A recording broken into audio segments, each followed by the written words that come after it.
अभी आप सुनने वाले हैं विक्रम बेताल की कहानी का 18वां भाग। विक्रम और बेताल की कहानी बच्चे और बूढ़े बड़ी ही उत्सुकता के साथ सुनते हैं।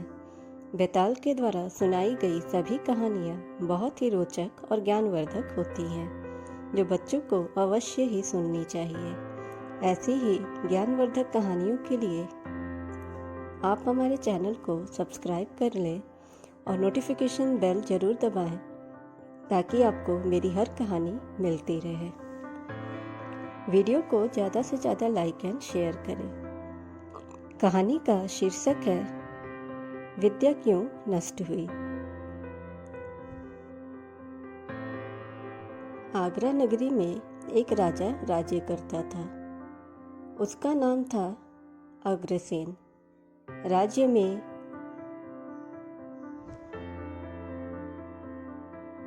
ब्रह्मदेव नाम का ब्राह्मण भी रहता था, जिसका एक पुत्र था। उसका नाम था गणेश। गणेश बड़ा ही जुआरी था, जिसने अपने पिता द्वारा अर्जित सारा धन जुए में हार दिया था, जिसके बाद ब्राह्मण ने उसको घर से निकाल दिया। जब गणेश दूसरे नगर में पहुंचा तो वहां उसे एक योगी मिला। योगी ने गणेश को हैरान देखा तो कारण पूछा। उसके बाद गणेश ने सब बता दिया। योगी ने कहा, पहले कुछ खा लो, जिससे कि तुम्हारे अंदर कुछ ऊर्जा आ जाए। उसके बाद गणेश ने कहा, मैं ब्राह्मण पुत्र हूँ, मैं आपकी भिक्षा नहीं खा सकता। इतना सुनकर योगी ने सिद्धि को याद किया और वो हाजिर हो गई। योगी ने उसको आओ भगत करने को कहा। सिद्धि ने एक सोने का महल बनवाया और गणेश उसमें रात को अच्छी तरह से रह पाया। सवेरे उठते ही उसने देखा कि वह महल कुछ भी नहीं है। उसने योगी से कहा, महाराज, मैं उस स्त्री के बिना नहीं रह सकता। योगी ने कहा, वह तुम्हें एक विद्या प्राप्त करने के पश्चात ही मिलेगी, और विद्या जल के अंदर खड़े होकर मंत्र जाप करने से ही अर्जित होगी। लेकिन जब वह लड़की तुम्हें मेरी सिद्धि से मिल सकती है तो तुम विद्या अर्जित करके क्या करोगे। लेकिन गणेश ने कहा, नहीं, मैं खुद विद्या प्राप्त करूंगा। योगी ने कहा, कहीं ऐसा ना हो कि तुम विद्या अर्जित ना कर पाओ और मेरी सिद्धि भी नष्ट हो जाए। लेकिन गणेश नहीं माना। उसके बाद योगी गणेश को एक नदी के किनारे ले जाकर मंत्र बता दिया और उससे बोला कि जब तुम जप करते हुए माया से मोहित होगे तो मैं तुम पर अपनी विद्या का प्रयोग करूंगा। उस समय तुम अग्नि में प्रवेश कर जाना। गणेश मंत्र जाप करने लगा और जब वह माया से एकदम मोहित हो गया तो देखता है कि वह किसी ब्राह्मण के बेटे के रूप में पैदा हुआ है।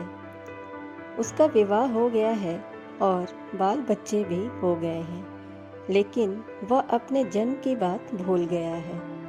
तभी योगी ने अपनी विद्या का प्रयोग किया। गणेश माया रहित होकर अग्नि में प्रवेश करने को तैयार हुआ। उसी समय उसने देखा कि उसे मरता देखकर उसके माँ बाप रोने लगे और उसे आग में जाने से रोक रहे थे। गणेश ने सोचा कि मेरे मरने पर यह सब भी मर जाएंगे, और पता नहीं जो भी बात सत्य हो या ना। इस तरह सोचता हुआ वो आग में घुसा तो आग ठंडी हो गई और माया भी शांत हो गई। गणेश चकित हो गया और योगी के पास आकर उसे सारी घटना बताया। योगी ने कहा, मालूम होता है कि तुम्हारी विद्या अर्जित करने का प्रयोग में कोई कसर रह गई है। योगी ने श्रम से अर्जित की सिद्धि याद की, लेकिन वह भी नहीं आई। इस तरह योगी और गणेश दोनों की विद्या नष्ट हो जाती है। इतनी कहानी सुनकर बेताल ने राजा विक्रम से पूछा, राजन, बताओ दोनों की विद्या क्यों नष्ट हुई? राजा विक्रम बोले, इसका जवाब बिल्कुल सरल है। निर्मल और शुद्ध संकल्प करने से ही विद्या प्राप्त होती है। गणेश के मन में शंका उत्पन्न हुई कि पता नहीं योगी की बात सत्य होगी या नहीं।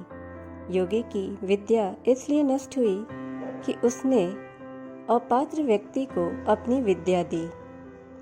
राजा का उत्तर सुनकर बेताल बहुत खुश हो गया और बोला, राजन, तुमने अपने बोलने की शर्त फिर भुला दिया। अब मैं चला। और बेताल वापस से उसी पेड़ पर जाकर लटक जाता है। विक्रम और बेताल की अगले भाग के लिए आप इस चैनल को ज़रूर सब्सक्राइब करें, नोटिफिकेशन बेल दबाएं ताकि हमारी अगली वीडियो आप तक पहुंच पाए। वीडियो को ज़्यादा से ज़्यादा लाइक एंड शेयर करें। मिलते हैं अगले भाग में विक्रम बेताल की कहानी के साथ। Thanks for watching this video.